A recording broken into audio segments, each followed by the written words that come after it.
Cuando Alemania perdió la Segunda Guerra Mundial, el Partido Nacional Socialista pasó a ser un organismo perseguido por la justicia internacional, además de que los oficiales y generales alemanes fueron detenidos y juzgados como criminales de guerra.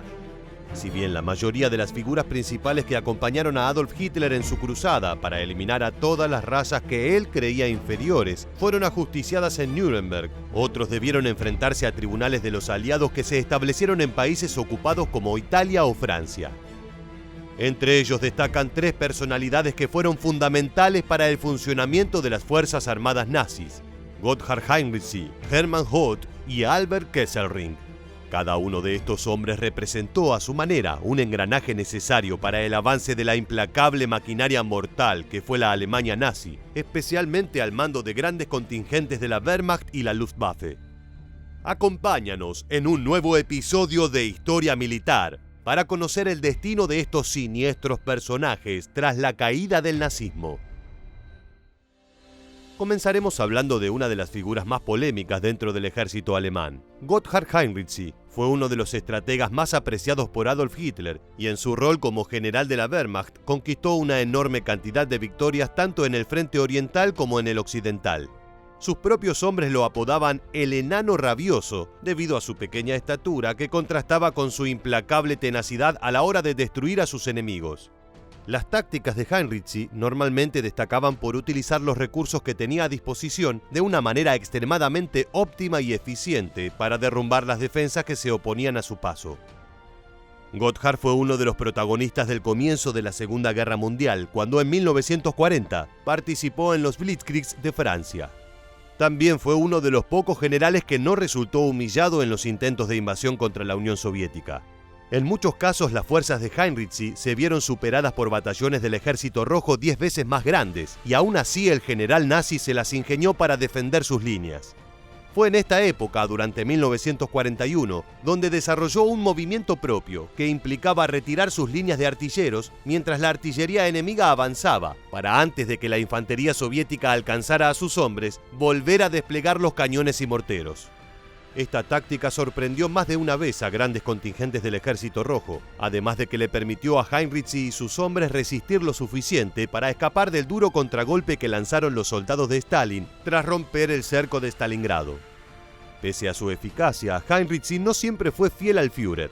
De hecho, durante las últimas semanas de la guerra fue el encargado de la defensa de Berlín y se opuso a una de las principales directrices que había dado Hitler: la Orden Nerón, también conocida como la política tierra quemada, obligaba a todos los soldados y oficiales nazis a destruir edificios militares o civiles para que no cayeran en manos de los aliados. Heinrici consideró que esto era una locura, y como general a cargo de la protección de las principales ciudades alemanas, les prohibió a todos sus subordinados la destrucción intencional de las propiedades alemanas. También se negó rotundamente a la orden de fusilar a cualquier soldado que retrocediera frente a los soviéticos e invitó a su superior, el mariscal Keitel, a que él mismo tomara las armas para asesinar a los jóvenes que defendían Berlín.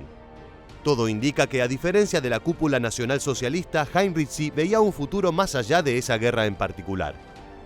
No obstante, su rebeldía lo llevó a que el propio partido nazi intentara asesinarlo, luego de que lo relevaran de su posición y lo invitaran a una supuesta reunión informal. Gracias a un amigo suyo se enteró que en dicho lugar sería asesinado. Fue capturado tras el final de la guerra por los aliados y pasó 3 años en un campo de detención en Gales. En 1948 fue liberado y durante los años 50 formó parte del Cuerpo de Veteranos de Guerra del Ejército de los Estados Unidos, dentro de una oficina que reclutó antiguos oficiales nazis para desarrollar estudios sobre estrategia militar, entre otros conocimientos de la guerra. Finalmente falleció en 1971 en libertad. Muchas de sus cartas, así como pensamientos registrados en un diario, fueron publicados en varios tomos sobre las conductas éticas y morales en el campo de batalla. Ahora hablaremos de Albert Kesselring, una de las figuras más criticadas moralmente dentro de las filas de la Luftwaffe.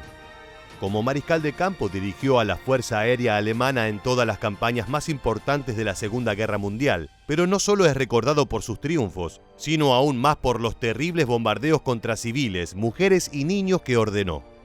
Los crímenes de guerra que se le atribuyen a Kesselring son centenares. Londres, Varsovia, Rotterdam y otras ciudades de Europa fueron completamente devastadas por las Luftflottes del cuestionado mariscal. También es cuestionado por los miles de actos de abuso que perpetraron sus tropas en países ocupados, especialmente en Italia, donde no solo ejercieron actos de acoso contra la población general, sino que ejecutaron la brutal masacre de las fosas ardeatinas, donde asesinaron a 335 italianos. Tras la guerra, Kesselring fue juzgado duramente por el Tribunal Británico en 1947. El mariscal se defendió alegando que dentro de las campañas que dirigió, su intención jamás fue dirigir el fuego de las bombas hacia las áreas civiles, sino que se trató de accidentes. Como no pudo demostrar esto, fue finalmente condenado a muerte. Pero no logró ver el paredón de fusilamiento, ya que en 1948 el veredicto se cambió a cadena perpetua, aunque pasó en prisión tan solo 5 años. Al recuperar su libertad en 1952, regresó a Alemania, donde vivió con su mujer. También fue electo presidente de la Organización de Veteranos del Afrika Korps, además del Cuerpo de Veteranos de la Luftwaffe. Como político se convirtió en un férreo defensor de la unidad militar europea para establecer defensas contra la Unión Soviética durante la Guerra Fría. Además de su activismo político, escribió 2 libros sobre sus experiencias personales, el primero llamado Soldado hasta el último día y el segundo Pensamientos sobre la Segunda Guerra Mundial. Falleció en 1960 debido a un cáncer de garganta.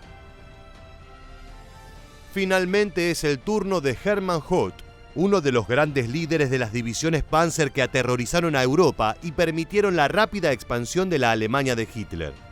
Si bien durante el inicio de la guerra dirigió una serie de ofensivas rotundamente exitosas, fue uno de los militares que fallaron al intentar rescatar al sexto ejército alemán que había quedado atrapado en Stalingrado. Más tarde sufrió otra derrota cuando se vio obligado a retroceder frente a los soviéticos en Kursk, por lo cual fue relevado de sus cargos y enviado a la reserva personal del Führer. Tras ser capturado en 1945 fue juzgado en Nuremberg, pero no dentro del cuerpo que enfrentó a los mayores líderes del Partido Nacional Socialista, sino en una serie de tribunales subsecuentes dirigidos por los Estados Unidos, donde debieron comparecer militares de alto rango que no pertenecían a la cúpula nazi.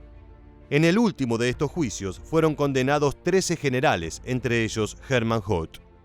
En 1948 fue encontrado culpable de crímenes de guerra y crímenes contra la humanidad, al haber transmitido la orden de acabar con la resistencia judeo-bolchevique en distintas ciudades ocupadas, lo que llevó a la tortura, fusilamiento y masacre de grandes contingentes de civiles sospechados de pertenecer a alguno de esos 2 grupos. Aunque recibió 15 años de cárcel como condena, solo cumplió 6 y fue liberado en plena Guerra Fría. A lo largo de casi 2 décadas alcanzó un importante renombre como historiador militar y teórico de estrategia, hasta que falleció en 1971 a la edad de 85 años. Muchas gracias por acompañarnos en un nuevo episodio de Historia Militar. Permanece atento a nuestro próximo video.